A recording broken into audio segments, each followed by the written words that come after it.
Dadnarok presents the Invasion After Show. This is Sean. And this is Chris. Hey, we are back at it once again. We are Dadnarok, starting a brand new after show for the Apple TV Plus show that debuted this week called Invasion. The first 3 episodes dropped, and we watched all 3 of these premiere episodes. If you guys don't know, we are Dadnarok. We're a couple of guys that have known each other since we were 10 years old. Now we're old men with gray hair.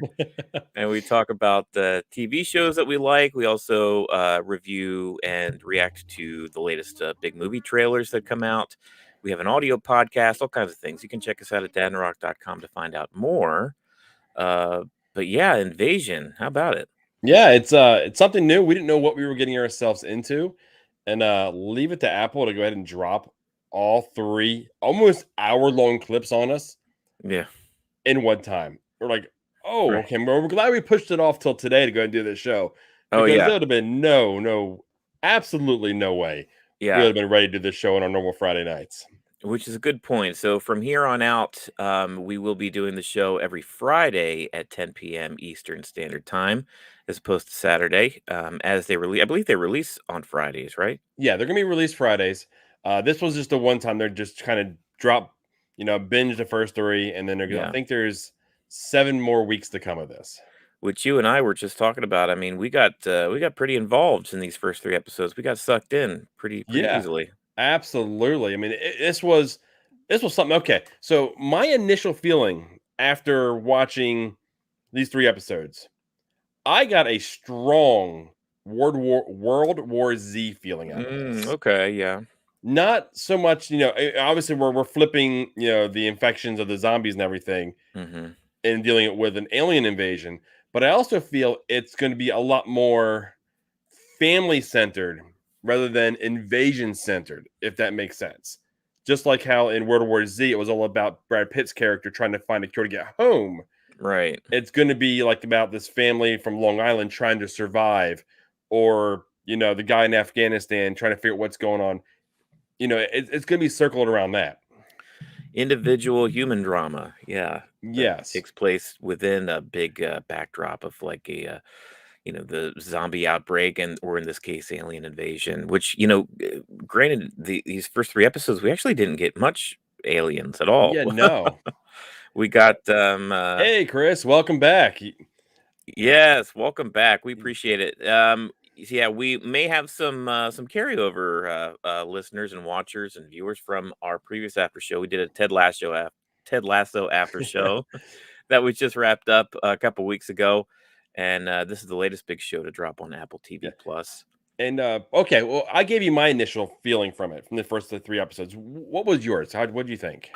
It reminded me of a more serious Independence Day, because Independence Day was kind of the same way, only smashed into 2.5 hours, where it was very much about these individual storylines from different parts of the country. Okay. You had folks out in the West, like the Randy Quaid character out in the Midwest or the West, and you had David Jeff Goldblum up in New York. You had the president in Washington D.C.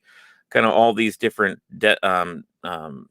storylines going at the same time simultaneously that eventually meet up with each other. I don't know if these storylines will ever intersect. That was gonna be my They question. Do you feel think this so will become separate. yeah, will this become one single storyline, or will this stay one storyline that's told from multiple points of view, from multicultural points of view? Right. I don't know. As of right now, it looks like these things are just going on too far apart. I mean, we've got Tokyo, we've got London, we've got Long Island, New York, and After Oklahoma. yeah. So and Afghanistan, yeah. So Yeah. like, I mean, completely all different parts of the globe. So if they do end up coming together, which it is, it's a global event. It is an alien invasion that is infecting the entire planet. Maybe the storylines do meet at some location in the future, but I think we have a ways to go before that. Yeah, yeah. And what I really like about it is the story being told from so many different points of view.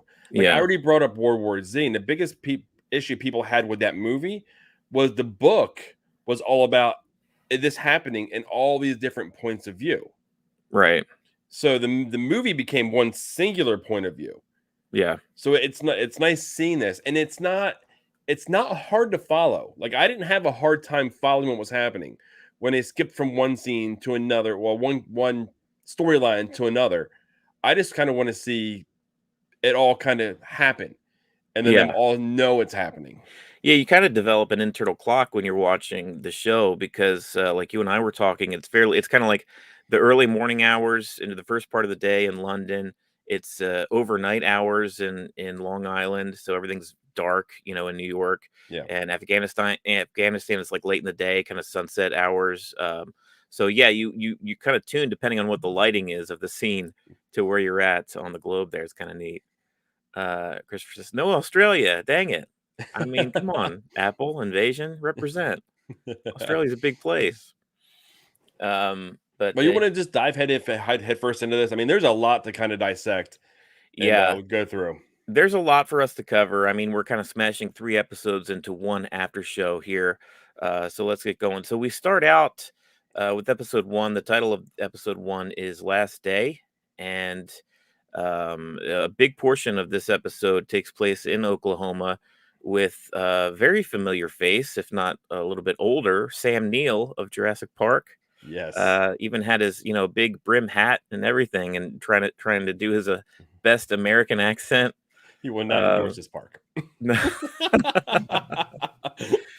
Sam Neill, I was like, when I was a kid, I never noticed it because you don't really notice these things, but he very much was trying to do kind of a Midwestern accent for Jurassic Park, and the guy's I don't know if he's British or Irish, but you look in interviews, he's got a very thick accent from like the UK. And he's even trying to lay it on even thicker, not only like a Midwestern Well, accent, yeah, but he's trying to throw like a a twang. southern, like Oklahoman. Yeah, it's Yeah, it's not easy for us Americans to pull that off, let alone yeah. someone that's not from this country. Yeah, yeah. So he's plays a sheriff of this small town of Oklahoma. It's his last day before retirement. He's sort of cruising the Oklahoma streets with, I guess, is his protege or whoever's taking over for him after he retires. Yeah, or And someone that's been riding with him for many of years. yeah, There was a relationship built between the two. right. Let's see here. Oh, Christopher says at least we got Sam Neill. He's Australian. Oh, I didn't know. You know what? I think Sam Neill is Australian. I said UK, but yeah, Yeah, I didn't that's even right. try, so I wasn't wrong. I just knew that he had in interviews says he has an accent that's definitely not American. So for him to try to put on that Oklahoma twang was interesting.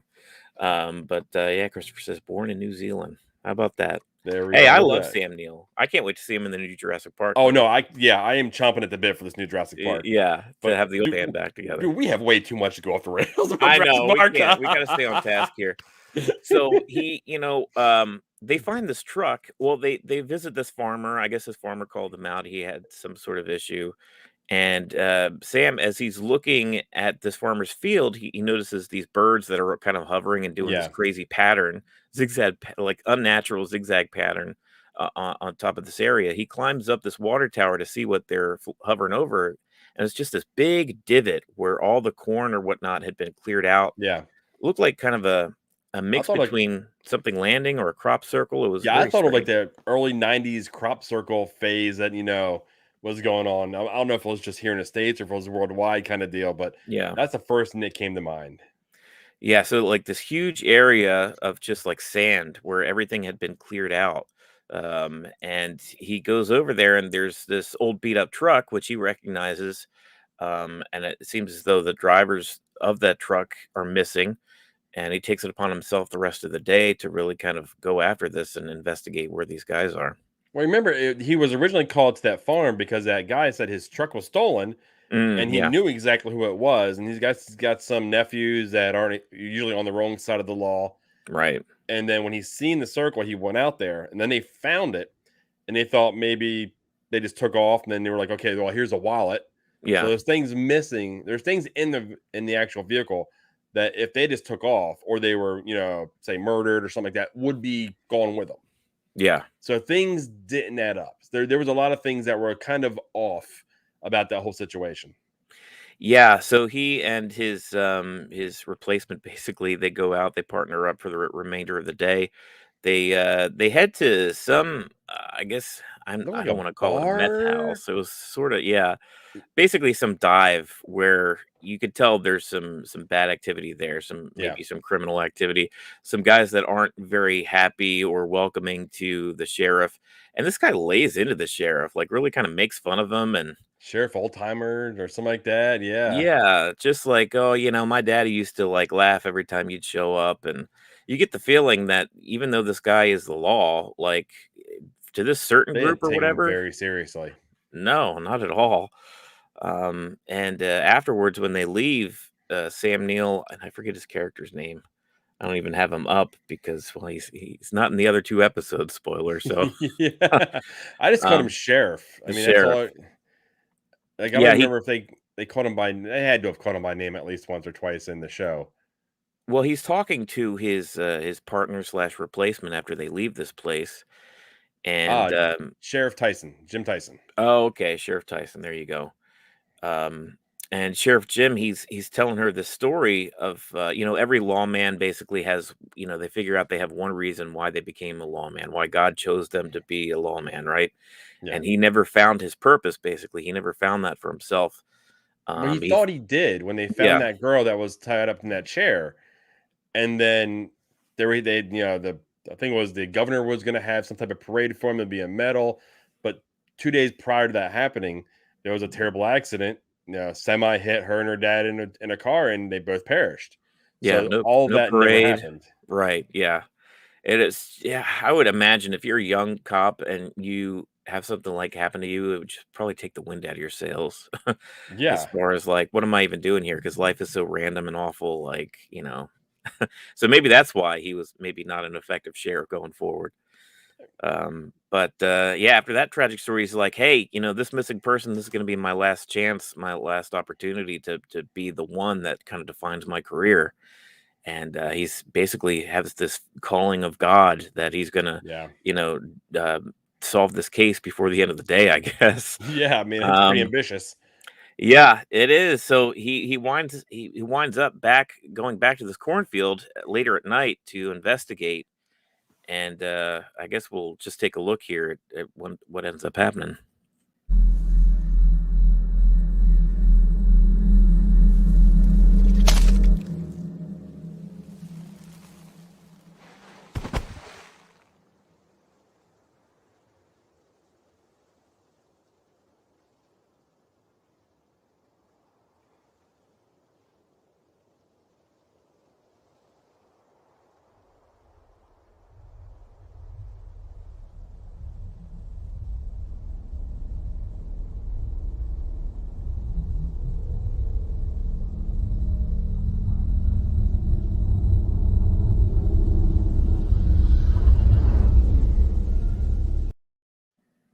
Exit Sam Neill done already?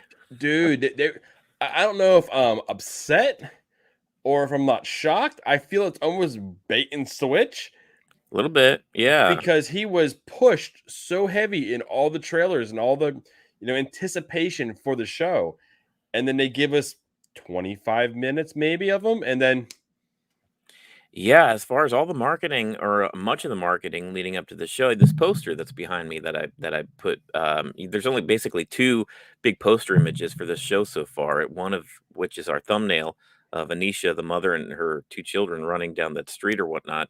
And then the other one is Sheriff Jim standing in this cornfield, looking up, yeah.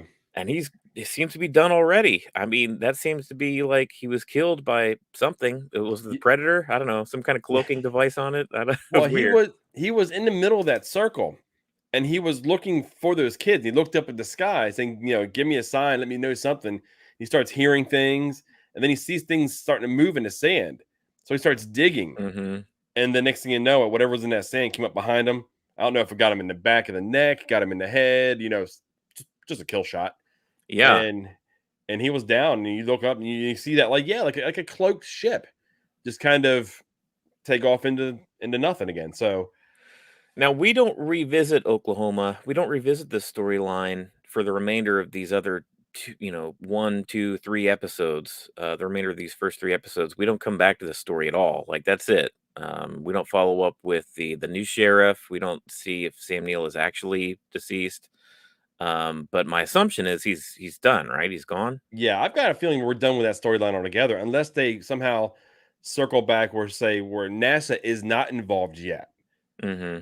There's the Japanese version or Japan's version of NASA, Yeah, but I've got JASA, a feel is that yeah, I it's guess. yeah. That's what it looked like. I, so I was like, okay, if now NASA gets involved and then they hear of this, phenomenon that happened out there, Hmm. there may be some type of investigation. We may revisit it. But Yeah. unless that takes place, I think we may be done with the Oklahoma, storyline. Yeah, I think we may be. So given that, let's move on to another location here that was pretty prominent in the first episode, which is Long Island, New York. We follow this family kind of waking up, starting their morning routine. I don't know their country of origin. I guess, they're of Middle Eastern descent, Yeah, but they're definitely living in America. They're American citizens. Anisha is the mother. She went to Harvard at one point. It seems like maybe she gave up being her, a doctor. yeah, she gave up being a doctor or a career so maybe her husband could pursue his and she could raise the kids. Yeah, that's exactly the Um, feelings I got out of that. yeah, but so far, I mean, it starts out okay. She wakes up the kids. They're, lovely, happy kids. They jump in with dad to wake him up, and he seems, like a very playful, Yeah, fun dad. yeah, it seems like it's your normal family. No Yeah. real issues, nothing really going on. And then, school time hits. Yeah. And Eh, they're like band practice or something. They're y- playing their instruments. Yeah, And the entire classroom full of kids gets nosebleeds at gets once, a nose. except for one. Except her son. He Yeah. was the only one that never got a nosebleed. No one could figure out why he didn't get a nosebleed, but he was the only one that didn't get affected by whatever it was. Yeah. And I And love so far these little hints, these little drops of like mystery of like what's going on here, like the locusts that we didn't mention that yeah, fly past the sheriff in almost like a Oklahoma. plague, one of the plagues. Yeah, like the birds that were flying in that weird formation, these mysterious nosebleeds, like something's happening. Like the animals feel it, subconsciously the humans of Earth are kind of feeling it. So yeah, that would be a terrifying thing if you had to go pick up your kid because, oh, their entire class got nosebleeds Oh all at yeah, once. well, it was I think it was almost the entire school. Yeah, They were like, okay, we're evacuating the school, we're getting everyone out, and maybe the principal's like, his son is the only one that didn't get one, so we don't know what's going on, but yeah. everyone go home. We'll straighten this out. She took him right to the doctor, and the doctor was an ass. He was, yeah. He was just a straight ass. I mean, there was no. I mean, that's what I put in the notes. There was no way around it. He just kind of just brushed it off like, oh, just normal nosebleed. Go home. What? Right. He really You didn't did, see the yeah. news? Yeah, and she mentioned some of the preliminary things that she had done, I guess, in the car on the way to the doctor's office to her daughter, just to make sure. And he gave her like a really like snide kind of like, oh, why would you do that? And well, she kind of drops that knowledge. Well, I went to Harvard. He was like, okay. Okay, great. Yeah, no, absolutely recommend it. Go back, check it out. Don't let us completely spoil it for you because it was it was so intriguing. I couldn't stop watching. Even when I had to stop watching, I had to figure out a way to get back to it. So, yeah, absolutely Yeah. check it out. Come back, see what we said. Leave us comments. We know we'll respond to them for you, and then it'll be Friday when we'll be back again. Yeah, it's a nice little binge watch, honestly. Chris and I had to kind of rush it to fit it all in one day so we could be prepared for tonight. But honestly, we didn't like I wanted as soon as episode 1 was done, I wanted to start episode 2. As soon as episode 2 was done, I wanted to start watching episode 3. So, it's definitely worth a watch. I think you should check it out. Yeah, you Um, say got a comment here from the. I love when he asked about med school. yeah, exactly. Yeah, Yeah, that shut him up pretty quick. yeah. When she was He able to say where she went to Harvard. He was like, right. oh, yeah. He stopped talking right then. He just kind of like exited. Yeah, It's it's like, like, okay, well, we're good. But yeah, that's so they go back and I guess the mother's kind of hanging out with the kids later in the evening, trying to calm them down. I can just imagine what that a day like that is like, how Yeah. stressful that is for her. And the father's I guess, at some business meeting, right? Yeah, yeah, he's Um, handling business all right. yeah, some kind of business. Here's a little tip, guys. If you're gonna end up, Shut che off your GPS on your phone. yeah, if you Oh wanna, my cheat on your god. wife and, be a coward and run away from your kids, then, yeah, make sure your kids aren't able to track your Yeah, whereabouts the kids found it. on the Mom didn't iPad. even on their iPad. Yeah, And then um, I didn't know how I felt about her piling the kids into the car and just going to find out. That was a yeah. little sketchy on my part. I don't know if I would have. I wouldn't have done that either. There were a couple times where I was like, I don't know, and if I were in Anisha's shoes, I probably maybe would have handled things a little differently. But in that moment, who's to say? Yeah, yeah, no, exactly. There's emotions that are going. It's like, hold on, that's not where he's supposed to be. Yeah, That's a residential area. right. What's going on? So So yeah, she does, yeah. She packs the kids in the car. You could tell it's pretty late at night. She uses this GPS information to track him down. It's this nice, lavish neighborhood, huge house. The husband's car is parked there. She kind of walks up, looks in the window, and the husband's like having this intimate dinner, romance, kissing with I this was gonna say it's going blonde from woman. dinner to yeah other Yes, moving other on to a different aspects. room. Yeah, Yes, exactly. And it's like, oh man, and then the kids are like, where are we at? Well, what's going on? So she just takes them home. And I love how okay, this is high level petty here. She went and she found her actual Facebook account yes, and she started liking everything on right, there. So it's like giving her like notice that she knows without telling her flat out she knows and then cooks dude the dinner that she has prepared for him. right. I know that might have been episode 2, so maybe we're getting ahead of ourselves a little bit, but yeah, it's very interesting, like, what ends up happening when the father gets home. When he sees the meal, he's like, "Oh." Yeah. Red flags start flying in his head, like, "Oh, Yeah, I'm screwed. you could tell, you could I've been tell. caught." And as you're looking at the Instagram photos of this woman, you can only imagine, like, maybe he's the one that's actually taking a lot of these photos that she has posted up there, that he's the one behind the camera, you know? Yeah, yeah, Kinda crazy for her to, be, looking through that, but in that moment, we live in the digital age, right, where you can yeah. do stuff like that, just Google somebody and We'll find out who they are, what they look like. Basically, once you put yourself out on the internet, yeah, it's fair game. right. But yeah, he's not even back in the house for very long, and all of a sudden, an earthquake or something happens that basically ravages their little part of their neighborhood.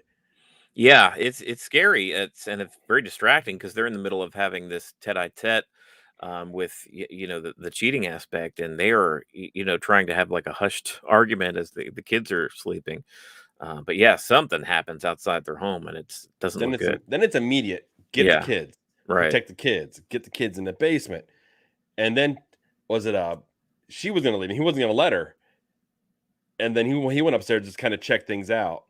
Yeah, how do you wanna do this? Do you just wanna kinda continue with, what happens with this family or, head back and switch back and forth between these locations? No, let's just go ahead and we'll address the rest of the family here in episode 2. Let's address Tokyo because Tokyo was extremely interesting to me.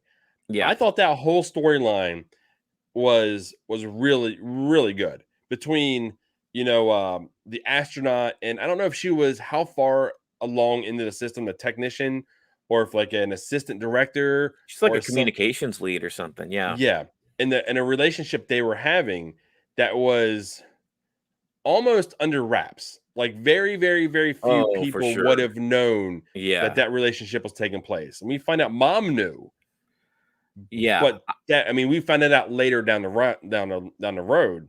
Mhm. And I I mean, actually she, loved the storytelling of the Tokyo thing, because it was very subtle. So we wake up in this apartment building at sunrise in Tokyo. This woman's waking up in bed. There's somebody else there in the apartment that's taking a shower, but you never see them. and you automatically make an assumption it's a guy. There's an Yeah, automatic you're right. assumption it's a gentleman. Yeah. And this woman, she looks out the window. She says, "I'm going to miss the sunrise." She finishes getting ready. She finds one of those glow in the dark sticky I stars that you'll love put. that. Yeah. Yeah, and that's the indicator, right? As far as that's the tell, as far as this woman is later in the episode. and she picks it up, she places it back on the ceiling before I guess she leaves for the day. Turns out this woman is an astronaut Yeah. for the Japanese version of NASA out there, and they're going to launch this rocket the same day where she's basically heading to the International Space Station, right? Yeah. Her and this crew of three Japanese astronauts from, I guess I'll just call it JASA. Why not? Yeah. Shorthand. Yeah. If you Um, guys know, if you know how to pronounce it, well, you yeah. can't help us with that, unfortunately. We'll keep going. But yeah, so she is in there. I guess they're having some sort of communication issues, and this other woman who we've not seen yet, who comes out of kind of like the that bay of pod where all the engineers sit on the headphones. Yeah, Madeline says here, no one at Justin knew her coworker thought he was dating an actor. Oh, Right, remember? yeah, Yeah, she that's said, "Why right. would he date him?" Oh, yeah, maybe the sex is good. Yeah, Remember that yeah. line? Yeah, Yeah, you're right. I don't think anybody in yeah, in the field knew. I think they were keeping it very low key, very under wraps. Because when she comes up and sees them in the cockpit of the shuttle, yeah. basically, She. Do I she know you? says, Have I met you "Yeah, before? you look Yeah. familiar, very coy. You look like somebody I know." Well, then she programs that one screenshot on her actual monitor, so she can Mm-hmm. always see the sunset. Yeah, which was, kinda something that was just in between, those 2, you could tell, it was very subtle. They had a connection right from that scene, like, right in that scene as they were communicating and talking to each other, you almost could fill in the gaps of the story, Yeah. which I thought was, like, just great storytelling, it was very Well, it's nice. another one of those instances that's not always dialogue; it's body language and everything that can. Yes. I mean, we're finding a lot of very good actors with that aren't widely known on these Apple TV series, and that they need more coverage. Yeah, and we're reading dialogue the entire time too, so Yeah, because it's all subtitles, they're speaking and and I like you know that. I'm not a Yeah, subtitle guy, right. but I feel like I am being immersed more into the story, not knowing what they're actually saying, me needing to read. It feels more authentic, right? Like, Yeah, yeah, and even later when we're in Afghanistan, with the storyline in there, it just felt more organic. Um, but yeah, so she patches up these whatever communication issues going down. Successful launch. This rocket goes up into the air. Everything looks good, and that's seems to be, I that's guess, it for pretty this much the episode. episode one. Real Yeah, quick, guys, if you don't know already, we're Dadnarok. We do these after shows. This time here, it's Invasion. We've done Ted Lasso. Check out the web, the YouTube channel. There's a few other ones there. If you're into the Marvel stuff, we have those as well. Star Wars. But if you haven't already, please go ahead and hit that like button. Hit that subscribe button. It does us a lot of good. It helps us get out to more people. It helps us try to build this Dadnarok family that we're in the process of doing. And by all means, comment. Drop a comment in the side. You've already seen it. We'll go ahead and bring it up, address it, and keep rolling as well. Madeline says, "Wild! I didn't even notice there were a lot of subtitles." I know that's how immersive the Yeah. storytelling was. You really didn't. You just kind of started reading once it was there. It was very cool. So we'll just kind of head right into episode 2, which I guess the title was Crash, right? Very Yeah. appropriate Yeah, with what right. happens in this one. So we go back to Long Island. We go back to this family, and we check in on what's happening outside their home. All the neighbors are outside too. They're freaking out. There's fires. There's no cell service. You hear sirens in the background. Something happened. I, Well, I was one thinking maybe it was like a gas leak or some well, sort of someone said dirty explosion. bomb, or it's like really they automatically went to like terror, and that's the way the actual the news went. They're Mm-hmm. like worldwide terrorism or something. As you get further along in the episode, you see some of the newscasts, but then they noticed their Aisha's house, the family's house, nothing happened to it. Yeah, So they look at him and look at his skin tone, and all of a sudden you can see the tone changing with his neighbors, like directed towards him. yeah. Anisha's house was pretty much unmarked. Trying to find out through because we are still so new to this. We don't have character names memorized yet. But her husband was out there, and they were giving him, kind of glaring, suspicious looks.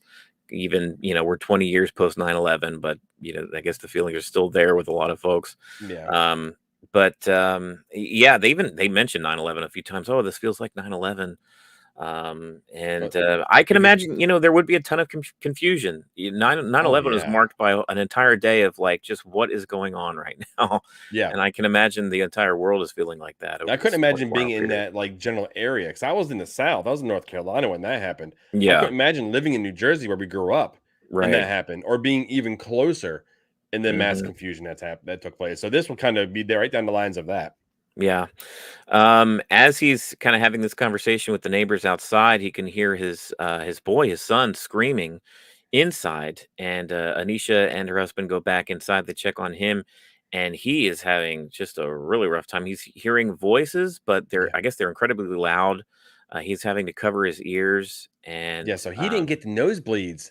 right, He's being told something. yeah, And he's so young, he can't decipher what's going on. And it's hurting him because it's probably a pitch that's so high.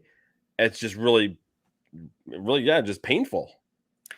I wish we would have written it down, but there is a specific name or a specific word that he says he was being told by those voices, like I was trying to figure it out and I couldn't. a Jova or something like that, something Yeah. along those lines. It was some sort of word. It wasn't an English word. It could have been a name. It could have been some sort of basically one word that was being repeated to him over and over that comes back into one of these other storylines. I think it might have been the Tokyo one where she finds out that word was being broadcast into the space shuttle or something. Oh, I didn't But catch that. yeah, that was kind of later in that third episode. But yeah, so this family's freaking out justifiably. I mean, not only did they have the internal strife between husband and wife and trying to take care of their children during that, but now this outside force, which is just going nuts. Well, then dude couldn't. I mean, they're Aisha says, get all your stuff, get one thing. We're leaving. She's like, she makes a decision, we're out. Yeah, And then they're trying to get into, I guess, this Tesla, and he can't get it started. She's like, "You had to have this Tesla. You had to get it. You had to cross the bridge. You had to put us on the island. A lot of things that I'm guessing she didn't want for whatever reason. That she just was being submissive and decided I was go along with what my husband wants. yeah. That may be more of a cultural thing. But Well, there was one point you really kind of developed this. I don't know about you, but I developed this kind of real disgust for the husband. Um, Wajo. Oh, Wajo, yeah, Uh, Madeline, thank you, coming in with the mystery word. That's the one that the boy hears, that the son hears over and over again, repeated in his ear, and we'll get that later in episode 3 too. So that's keep so keep in that in mind. Afghanistan too. I missed those two. Oh, okay, yeah. So we're getting connections from different parts of the world now with one word. Okay. See, that's why we love having you guys comment during the show. You fill in the gaps that especially 3 episodes. We try to cram 3 episodes into one after show. It's tough. Yeah, exactly. Um, but yeah, so I got a real disdain, real disgust for this husband, especially when he says he's going to call the police and he leaves the room and he doesn't call the police. He He just calls checks his in on his girlfriend. yeah, and his girlfriend. And the wife is smart enough to pick up the other line and find out that's exactly what he's Well, doing. okay, I grew yeah, it started there. Then when dude couldn't start his Tesla, he tries to abandon his kids and her Right. to get Yeah. a ride from somebody else, and they took off without him. I And mean, she's done at that point. She's like it's no longer like feeling of being hurt by him and being sad. It's like, oh, this some bitch.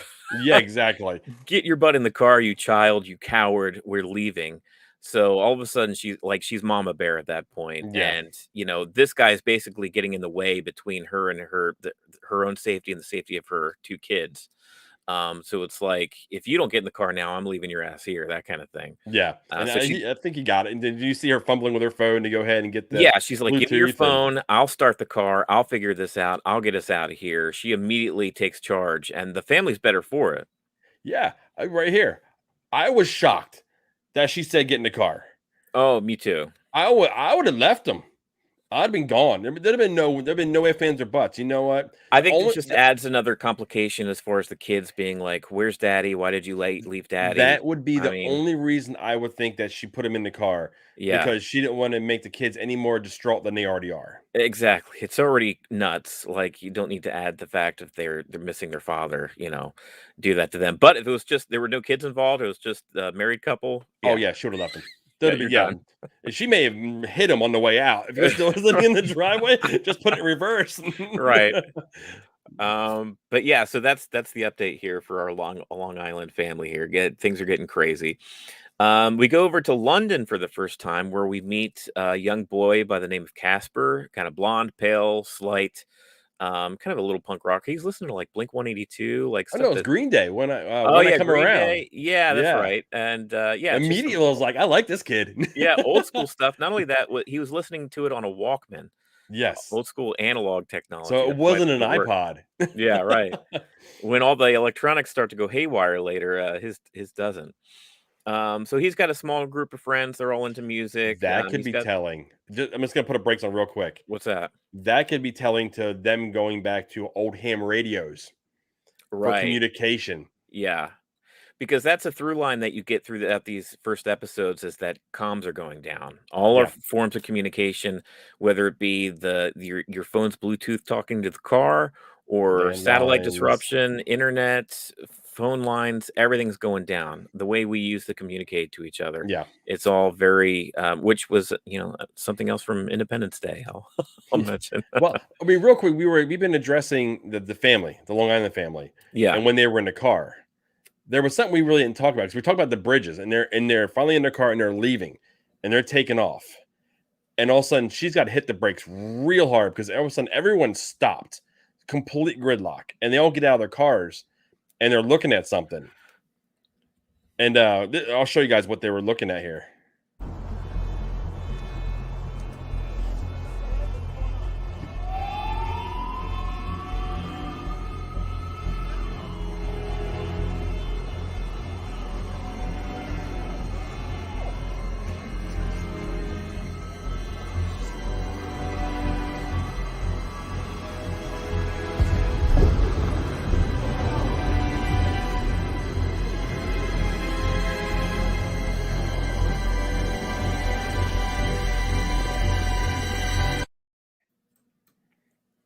Could you imagine?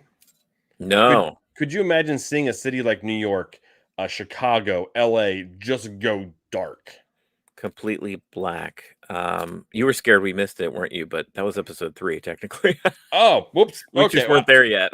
Okay, well, I jumped the gun. Hey, man, I'm going through your notes. You're the one that wrote all this down. I'm sticking to your bullet points here. Leave it to me to jump the Yeah, I moved on to London, and you're like, wait, but no, Say, that's hold episode on, hold on, 3. hold on. We got this. Let's talk about this. I This want to get to was my clip, dang it.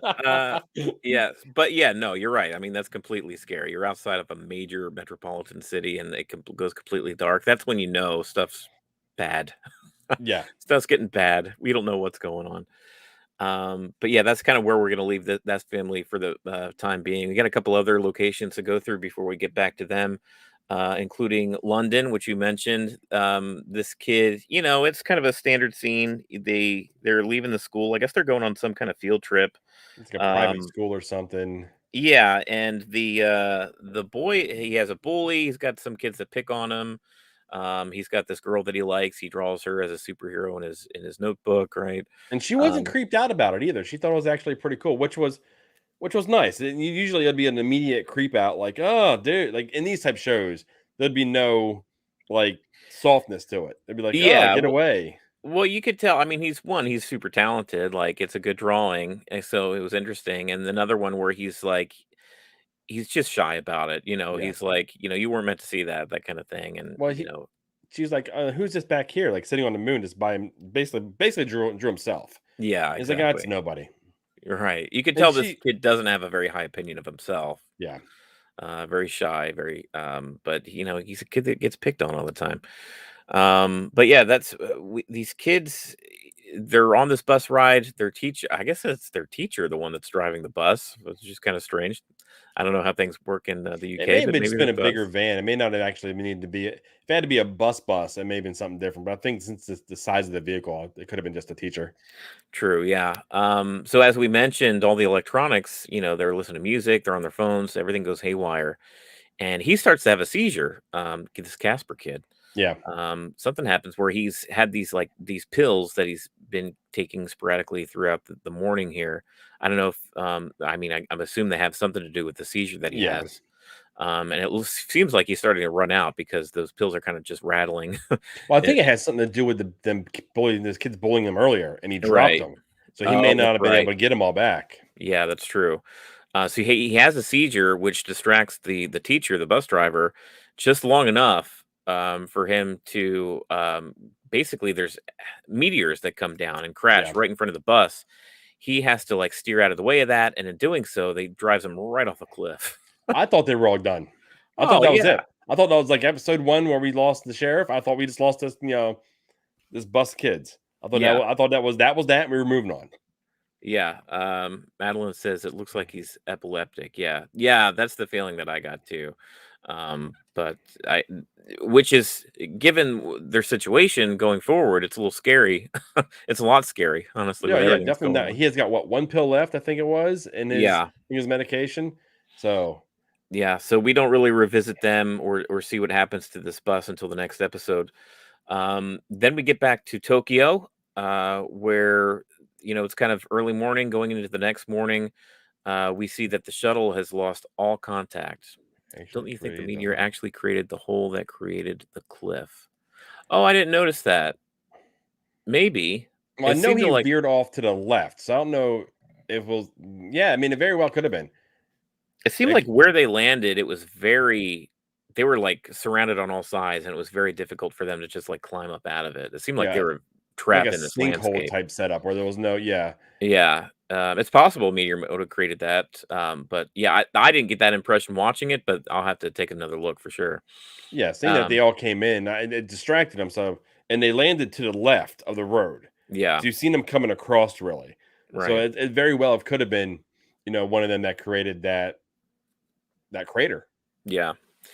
And then so we're back in Tokyo. The shuttle that has gone up the previous day, successful launch. The astronaut basically wakes up. The astronaut that we met in the very beginning of the Tokyo scenes.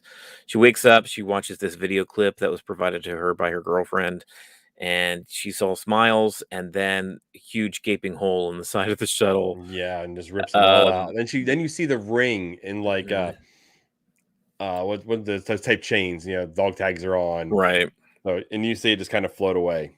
Yeah, which I thought was visually very dramatic and just beautiful storytelling. Like you know immediately, like you don't have to see her body to know Yeah, her you fate. don't have Like to she's see the gone. ending of it. You know the outcome. Yeah. So her girlfriend back on Earth, back in Tokyo, wakes up the next morning, watches that little clip for herself. You could tell that that was going to be something they were going to share, watching that video clip each morning, as they Well, she could, was doing a video blog for her yeah, to come back to after 365 days being gone. She said, "I'm going to force you to watch every one of these." right. Oh, that's sad. Didn't even get to day one. Yeah, no, and she looked up and she noticed a star in the morning. There Hmm. was a lot of things that she noticed the day of the accident before she knew of the accident. Yeah, and all of her phone's going off like crazy. Like you need to get here. She goes back to JASA. They have or I guess her superior, her boss, has a question about some sort of communication issue they were having. Why didn't they And get the distress signal or something like that? yeah, basically they haven't been able to communicate with the shuttle when they were supposed to be. Communications were shut off at some point, and when they get everything back online, they discover, I guess they get some live feed video footage of this basically the shuttle where they were at, but now there's a big hole in the side of the wall, and none of the astronauts are Yeah, the responding crew's to gone. comms. Yeah. Yeah, which is devastating. She's got to like keep things up professionally and investigate what happens because that's a part of her job and a part of that team's job But is no to one like knows the other part of that job as well. yeah, yeah. No one knows that she's absolutely crushed and devastated inside, losing this person that's essentially changed her life. You get the feeling like this was probably her first girlfriend, right? Probably the first time that she's come out and explore, being the sexuality, or that's what the feeling that I got, that the astronaut that she was dating and was with was the first person that kind of really opened her eyes to her own self. And you get that feeling because even the conversation with the mother later, because the mother's harping her to date a man Oh, or whatnot. that sickened me. The whole comment from her I mom. I know, but stuff, there are folks like that. It's not even just a cultural thing. It's like Yeah, there's that. folks back here in the States that feel that same way still. Yep. So That's something a lot of people of the LGBT community still have to deal with. So, um, but yeah, so this is crazy. The stuff that she's having to deal with back at JASA, and that's kind of where we leave that story for right now. But it does get interesting later when she goes back. Then we go to Afghanistan for the first time. Yeah, I've been waiting for this. I was like, come on, when are we gonna get the guys in the sand? Like I Yeah, didn't know we where saw they're gonna some be, but we saw some stuff in the trailer. So basically, it's a like an American outpost there in Afghanistan, which feels a little dated now, I guess, with the events of the last year. yeah. uh, just slightly, but and who would have known? Because we were there for 20 years or so. So I Yeah. think they probably felt it was pretty It was safe to make a it was a story that safe takes place bet in at that time. Afghanistan. Yeah. But yeah, we meet the our Travante, I think is the main character's name, and he's kind of walking through the barracks there, and he gets along great with his guys, right? They're Yeah. kind of having some downtime. They're cooking, they're grilling, they're throwing the football around, they're Picks up joking, the they're guy, drops him in the pool. yeah, they're wrestling, they're just being like jocks, that kind of thing. Just very like bro vibes there. Dude, I missed all that stuff. Yeah, I bet Just you do. being with all the guys like that. That's Yeah. I'll never in that type of environment, but just being around everyone just having fun like that is it's a whole different level of camaraderie. And you learn that these guys not only, like Travante, but they respect and admire him too. Apparently, he was a hero at some point and got them out of a sticky situation. They don't go into any details, but one of the men, he's having a conversation with his grandmother, his abuela, back at home, and she's just going on and on about how much Travante was a It's hero keeping and her had son saved their safe and lives and yeah. keeping my son safe, that kind of thing. So something happened, something transpired where he basically saved this unit, it seems like, because they all look up to him and admire him in a way that feels a little special, a Yeah, and little he's different. not even the sergeant. Like he's not Yeah, he wasn't even actually leadership. He may be like a squad leader or something down those lines, but he wasn't actually the commander of that unit. yeah. And there's something else going on with Travante too, where he's all smiles when he's joking with the guys and when they're looking up to him, but every now and then he kind of gets that 1,000-yard stare where the camera gets close to him, and he's just kind of out of it for a second. I don't know Well, if it's kind of like a PTSD thing there's or something happening at home. We got that video right, call, right. and we don't know the real dynamic. We don't do. Is that a family member? Was that his wife? I couldn't get a good read on that. I couldn't either. Yeah, and he has a bit of a vision later in the sand again where he sees her. And yeah, there's some backstory here with Travante, which is Yeah, interesting. we're nowhere near done with him. He's not going to be, a one and done episode. Oh yeah, thank goodness. Yeah, not Yeah, like Sam Neill. yeah, we need some characters to build upon here. Yeah, give us a little bit something, right? So there's another unit that's stationed like further in town, I guess, right?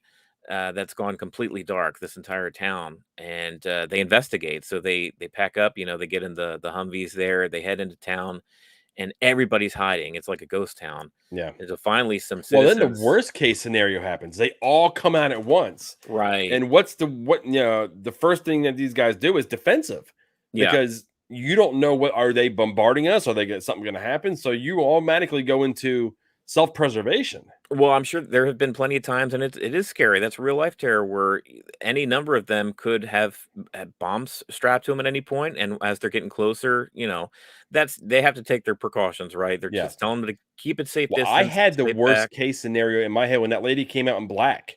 I was Yeah, like, "Uh-oh." right. Like red flags were flowing in my head. Yeah, It's like I was shocked that they didn't like someone didn't open fire. And I'm glad they didn't because it wouldn't have been the proper thing to do. they were ratcheting up the tension in that scene though, as though it could have happened at any Yeah. moment. 'Cause Yeah, with the I felt music like and it was stuff. coming. And I'm glad that someone the translator guy was able to talk them all down. Right. That was the angle they used, and it was a phenomenal angle. And you find out these townsfolk, these citizens are just relieved to see other units arrive Yeah, because 'cause something they're scary went scared. down. Yeah. Yeah, they're terrified. So they eventually, through the translator, get a clue to go to the school. They get the lead that their other unit was at the school. They head in that direction. They go to the school. They reach the top level, and there's children there. They're students. They're terrified. They're all huddled in a corner, except Yeah. for one who's still at his desk, running the circle pattern in the dust of his desk over Yeah. and over again. Now was this when they started saying chanting Weijo and pointing out? I think so. Wajo. Yeah, I think this is where that came up again. That Wajo word. Okay.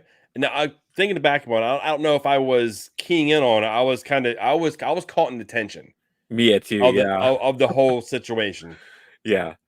That's the way the show gets you. It's like, what is going on? What is happening? And you're just like, you keep pulling like, okay, what's the next scene? What happens next? What happens next? Which is, that's good for a show. It draws you Yeah. in. Not only between episode and episode, but scene to scene too.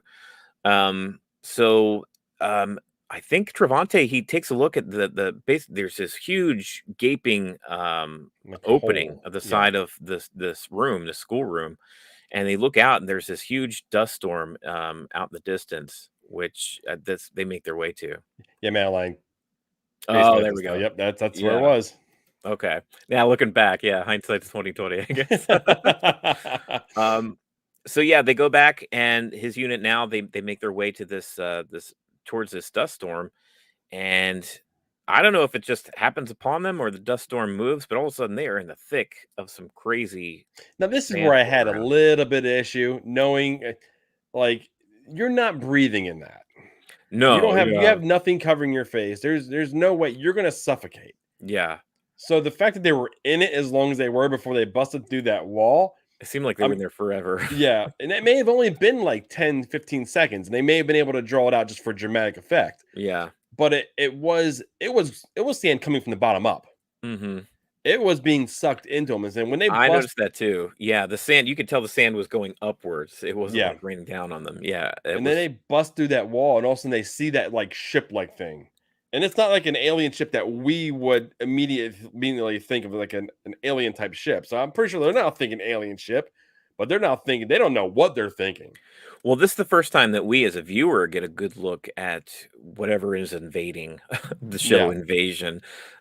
Huge, basically, it's a huge kind of vertical black ship with these, it looked like maybe 3 or 4 tentacles that are coming down, and it looks somewhat organic. You could see these holes and these pustules kind of breathing and moving.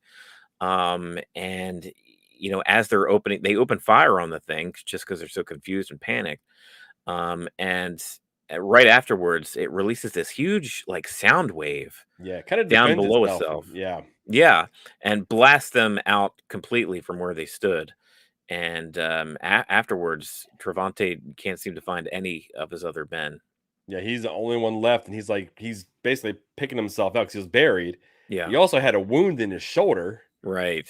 and now he's left. He's trying to make communications with everything, from Yeah, his comms to the sat phones to the laptops, everything. There's nothing anywhere.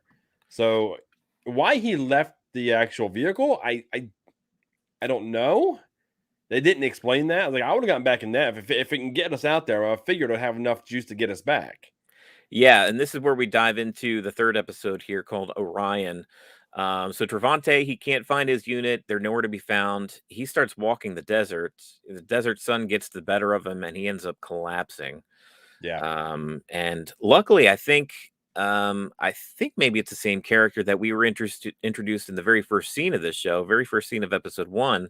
The guy out in the sand with the camels. This might be the same character. I didn't check, but I don't know. I can't remember that guy died.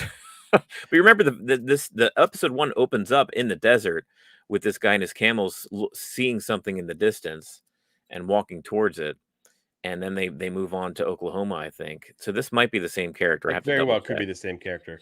But yeah, luckily he finds Travante. He gives him the water that he needs. There's a definitely blocking communication. They don't speak the same language, but they know enough to start walking together. He knows enough to Well, save yeah, he Travante. threw the water at him. Yeah, Well, this was after the whole hallucination thing, seeing that right. one woman, walking away.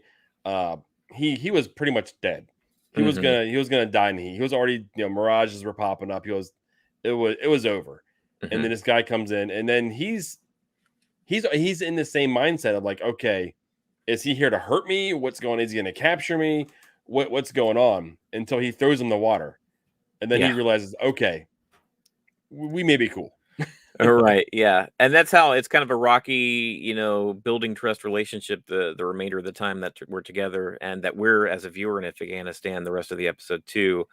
They don't, they're basically traveling the desert together. They reach nightfall, they set up camp, and I love this back and forth.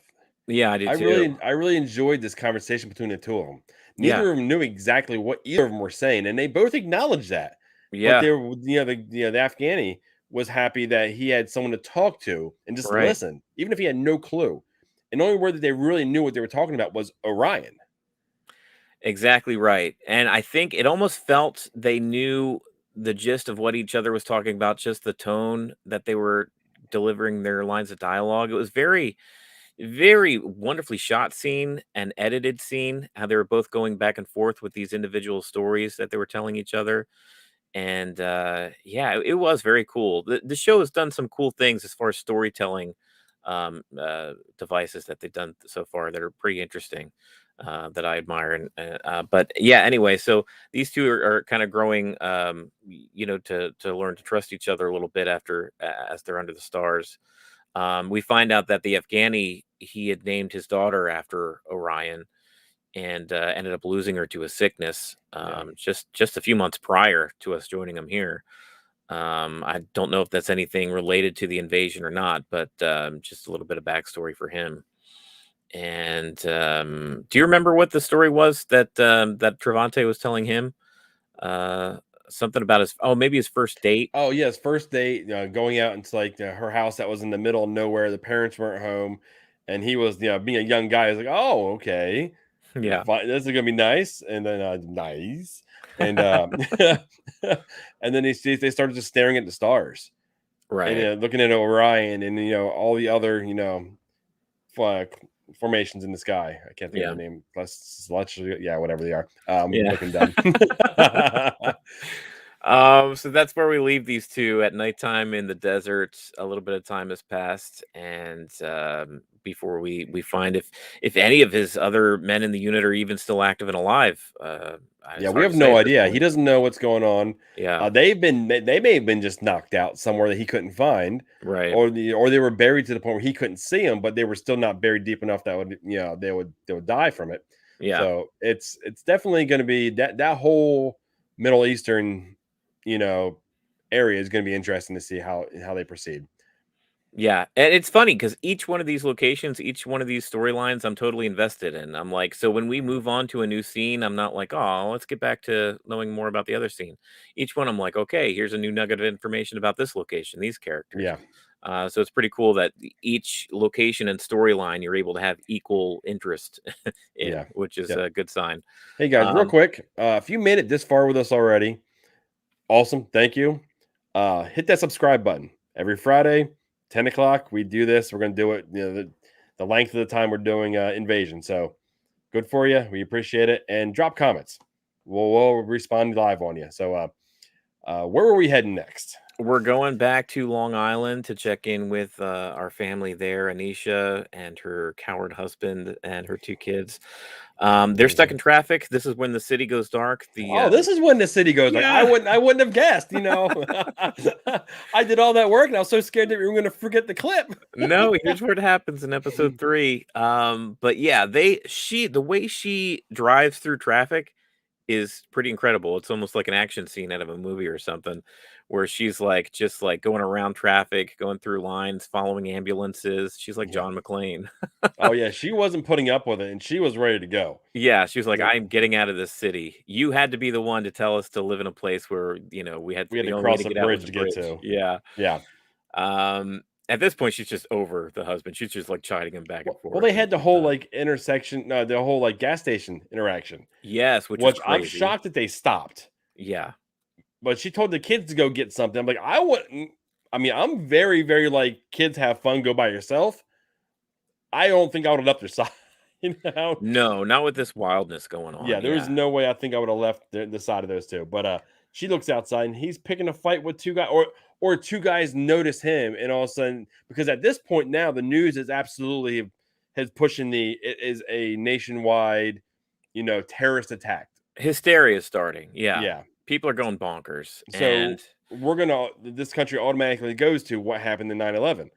mm, Who was, who or who's the enemy? what Right. region was responsible for that? Right. Not Who for do I one blame? person. They want to blame just a whole culture. Yeah. So Well, they there's look just and then just the natural tension and uneasiness of nobody knowing what the heck's going on. mhm. Like So it's everyone's stressed, everyone's scared. everyone's out for themselves. Yeah. You know, so her husband was just basically in the car in line waiting to get refueled, and Well, I he was gonna guess charge. They had the Tesla. yeah, and he was in a spot where somebody else wanted to be, right? And basically that's what the argument stemmed from. And she's getting in a fight with them, so she grabs the kids who have She gotten their pulls a gas power station move. snacks. She does. She sure as heck does. Somebody's got their keys just sitting somewhere where she's able to grab them. She looks at him, and she has that moral dilemma. She Mhm. looks, she sees him, and you can feel her like She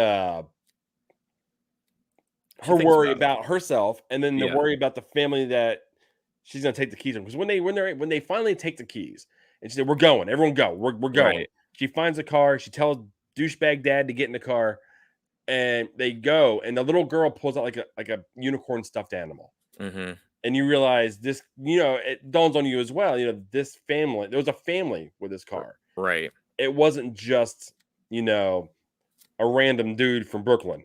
Oh, plus like a bunch of trunks of their stuff and, in the back of the car, So they're like trying to do the same thing they are. exactly, yeah. So really put this other family at a disadvantage. Hopefully they take the Tesla. I don't know. Well, I don't know if she left the keys. Well, the keys are attached to the Bluetooth of the phone. Oh, true, true. Yeah. Oh, that's messed up. But we're not following that family. We're following Anisha and her family. There we So, go. but yeah, she makes the tough choice. It's like at this point, it's like I have to do what's right for me and my family. That's what everybody kind of devolves into, unfortunately, in big, Mhm. huge circumstances like this. And so they're in a new SUV. They're back on the road. Who knows how much gas was in this SUV that was just parked outside the gas station? But they make it to a hotel, They and get a that's room. yeah, they That's I was actually are shocked. I able was to like, get wow, they got a room. yeah, one of the last ones. I think there were only like 2 rooms left, and they get one, Yeah, she and, wanted one with like different beds and everything because she wanted nothing to do with it. You know, her would be ex husband. yeah. Yeah, she wanted nothing to do with him, but they were forced to be in the same bed. And then once again, he sneaks off and makes a phone call to his girlfriend. This time she doesn't answer, interestingly enough. He gets a voicemail that he leaves, and, then he goes sheepishly back to the room and sleeps on the floor. Well, I think the desk attendant, she was on this. Like, hold on, you showed up Oh, with a she knew. family. Right. I was like, hold on, what? Yeah, Well, she knew because, she volunteered the information that the bedrolls would be available for the kids, and, as far as, like, you may wanna sleep in the bed with your husband, that kinda thing, but she was like, "Oh, I don't need it for him." Anisha says something along the lines of, like, "I don't mind where the hell he sleeps," that kinda thing, and I think she kinda picked up from there that, that was the inner workings of that dynamic. Um, yeah. but, Then he goes into when he comes back, he goes into the bathroom, gets a few towels, and lays on the floor. We've completely glossed over this during the fight in that was it episode 2. He went ahead and had the audacity to say, "I was leaving you in 4 days anyway." yeah, basically, why are you with her? Because she's not you. Yeah, I was planning on leaving you in a few days anyway. Like he's just done. yeah. Like he's Do you he's think his complete. character would survive? Oh no, no. If she hadn't have taken charge in that moment, yeah, we wouldn't. Maybe he'd still be alive at this point, but this mama bear is the one who's taking care of things. Yeah, he's truly all about himself. Yes. And then there's times where I'm like, okay, maybe he's just he's gonna the kids need him, and I think he has that fatherly influence at times. Was like, you know what, I gotta do it for my kids. Then he had the dumbest crap that happens when he was gonna get out of the car and abandon the whole family. So I'm Yeah. so like in and out of like what's going on in this dude's head. I don't know. He's a scumbag. I mean, he's over his wife absolutely, completely disregards her feelings as far as this marriage. He's done and over with it. You could tell he's left those feelings a long time ago. You get the feeling that he does love his kids, but not he doesn't love them enough to not abandon them. Yeah, He's just ready to start over with a new life apparently because he's just not. Anyway, I think we're meant to really not be rooting for Ahmed. Yeah, this is supposed to be a disliked character. Yeah, They're doing a very and good we're job at supposed to making us be dislike him. and we're supposed to be rooting for Anisha, right? Because Yeah, we just feel her pain immediately. She's on the epic poster, with their each kid in hand running down this from the scary ship, right? yeah. So we're with her 100%. And that's kind of where we leave them. They're in this hotel room. She's in bed with kids. He's sleeping on the floor, and we have yet to see what transpires after that. Then now what? Off to London? Yeah, back to London. So miraculously, the only one that seems to be injured from this huge bus crash is the driver. He ends up getting pinned. Kind of, it's almost like the bus is on top of him. He's like pinned at some point. There's something that's either through his shoulder or through his arm. I think it's through his arm. That's when the girl that Casper was actually drawing Yeah, put a tourniquet on, right. which was quick thinking. Yeah, like her mom's a nurse or a doctor, and she knew what to do right away. Yeah. All of a sudden, this London story becomes Lord of the Flies, with all these kids having to fend for themselves. You've got the bully kind of wreaking havoc, taking This is the one charge. storyline. I mean, you said you're intrigued by all of them, really. This is the one storyline I'm just not invested in. I will admit this is the weakest of the bunch. Yeah. It just seems very Lord of the Flies so far. Like, what's interesting about it? I think it'll be interesting because the extra dynamic here is that these kids just assume that, within a few hours somebody's going to drive by and be looking for them and, see that the bus crashed or, that they were expected in this place. But they also don't know that the entire world is facing an alien invasion outside of this little place that they're trapped in. So that's kind of an interesting dynamic of how they actually are, if any of them are going to get out of the situation. Oh, we both think at the same time. Nope. There we go. Yeah, that was believable that all the kids were fine. Yeah, immediately as they're all stumbling out of the bus and they seemed all okay, I was like, I know buses like that don't have seat belts typically. So Yeah, someone would have been banged up. they had some scuffs and scruffs and some scrapes, but most of them not worse for the wear. So that was you kind of had to like bend believability there a little Yeah. bit. Well, we are watching a show about an alien invasion, so there's a little bit of Right. believability we got to suspend. Yeah, a little bit. But not much else except this really heinous scene where the bully that's been picking on Casper this whole time, Mm. he comes up to him and starts to share some information about his own family dynamics, how his dad used to beat his mom, and you start to feel like the bully is starting to sympathize and relate with this Yeah. Casper kid. And then immediately afterwards, he's like, "Ah, bro, I'm just taking a piss, and I can't wait to use this information against you." Now we And blah find blah that you're a blah. cripple and your dad's a wife beater thing. It's Like, like, wow. whoa, how awful is this kid? And later, this same kid, this bully, goes out in the middle of the night and puts out the fire that they had started, the signal fire. So I'm like, is this kid wanting Yeah. to die Well, and kill all these well, other the kids? next episode, I think it's like Death to the King or the Mm, King is dead. Yeah, the king is dead, and the actual clip is Casper looking at that kid, and mm. with all the kids behind Casper. Oh wow, So okay, something. I mean, something's up, something's going to go down. right? So I'm really curious to see that because I mean I'm not for a kid getting hurt, but I'm ready for that kid to get some comeuppance. Oh yeah, that kid. Hey, if it's kid on kid violence, it's easier to swallow, I guess. But yeah, that kid is a little shit. Forgive my French there, but boy, oh boy, that was not a cool thing to do. Not at Quite the all. bully. But yeah, I mean that just that storyline, and you see, Casper is struggling. He's got that one pill left. So I mean, he was actually the one that was tasked to climb out of there to get help. Yeah. So I mean, yeah, we'll see where that storyline goes. Madeline says, I think the bully was telling the truth, but couldn't allow himself to be that vulnerable. It is funny because the story that he was telling felt true. It Yeah, would be hard to kind of make up details like that, be basically a reason as to why he acts the way he does. But for him to just drop it immediately like that, and I don't know, it was rough to watch. All bullies are, have their own stuff going on. They are the way they are because of their own reasons. But they're yeah, trying to it make was tough. themselves feel good by making someone else feel bad. Yeah. So, like you said, I mean, this story with the kids, and the bus in this like ravine type area, it's not as interesting as the other ones, but we'll see what happens. We'll see where it goes When from you have here. so many storylines, it's kind of like when it's cooking shows. if you make 3 things and only task with one thing may bring the other 2 down a little bit. Yeah, just a little bit. That one side dish that's not quite as good.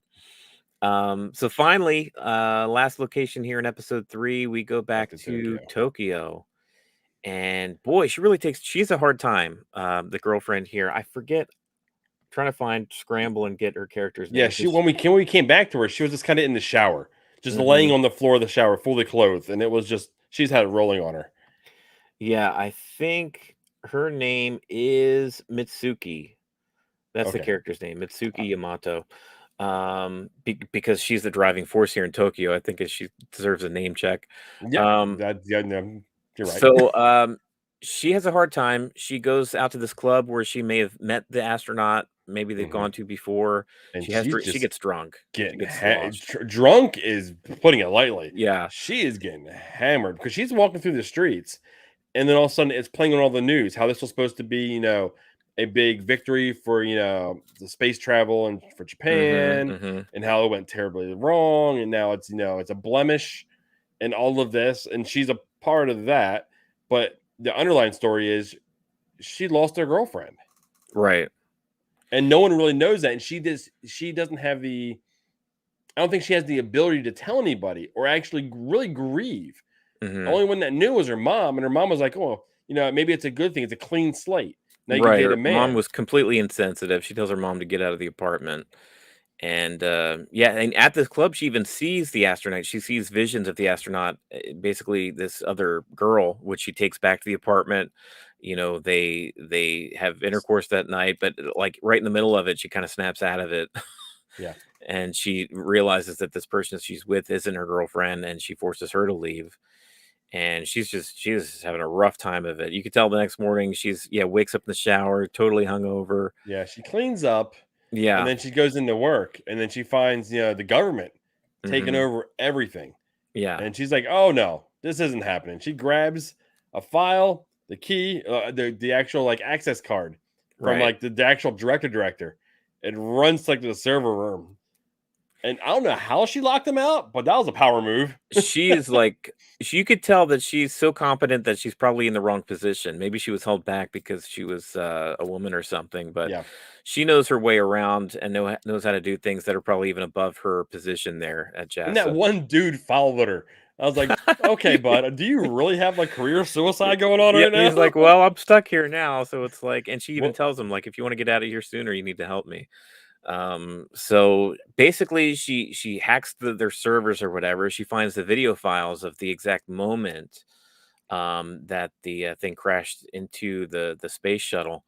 And this is where Wajo comes up again, I think, because there's some sort of transcription or some sort of recording yeah. of a voice that was coming through, and once again we get that word Wajo.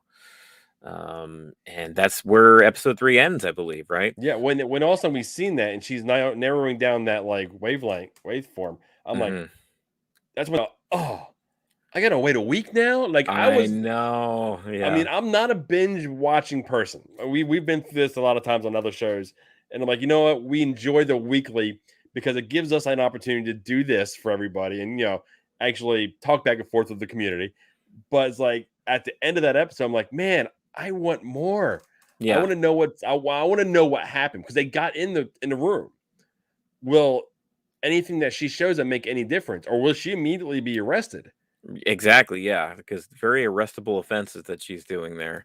So Um, what's the outcome there? So I mean, yeah, there's a lot really more. This is a dense show, and it's not a. yeah. I don't think it's a dense show just to be dense. It's dense because of the way that they're telling the story. Right. They're giving us, we talked about this when we first started. I love the idea of giving us a storyline. It's all happening at once, but happening at different times Yeah. or Exactly. Yeah. different locations. Right. And it doesn't feel rushed, it doesn't feel muddled. It feels like each one are independent of themselves. So I'm hooked. I'm ready for more. Yeah, and I love how this alien invasion that's happening in the background. Basically, you're kind of bearing the lead. It's like this, any other kind of storytelling form, this would be the thing that they're following. You know, you Mhm. follow the scientists, you're getting more information. What's going on here? Oh, there's aliens, this and that. You would hear the news reports. All that stuff is in the background, and it's basically informing and giving complications to a lot of other human drama. You've got Mitsuki here in Tokyo losing the one that Madeline mentions here. This astronaut that she was dating felt like it was going to be her soulmate. Basically, she loses her. We've got the broken family in Long Island, Long and Island. all the drama they're going through. We've got the sheriff's last day there in Oklahoma, and the backstory that he's giving, and we've got Travante in Afghanistan. Just there's definitely some backstory there with him and his unit. Mhm. Finding out, once again, he's in a position where it looks like he's got to save his group. So completely interesting human drama, human stories with the backdrop of a huge alien invasion behind it Yeah. all, which is And that's pretty why I cool. really went when we first started here. I really got World War Z Yeah. vibes from the show. Yeah, I feel that. Okay, guys. Well, that was a lot. I mean, that Yeah. that was a lot. And yeah, if you stuck around from the beginning, and I know Madeline's been here for a long time, so thank you for following us with this. We appreciate Yeah. it. This was an extra long edition of our Invasion After Show, basically because we had to cover 3 episodes in one. But yeah, so far so good, man. You and I, we weren't sure as far as doing a brand new show. With the Marvel stuff, it's fairly simple.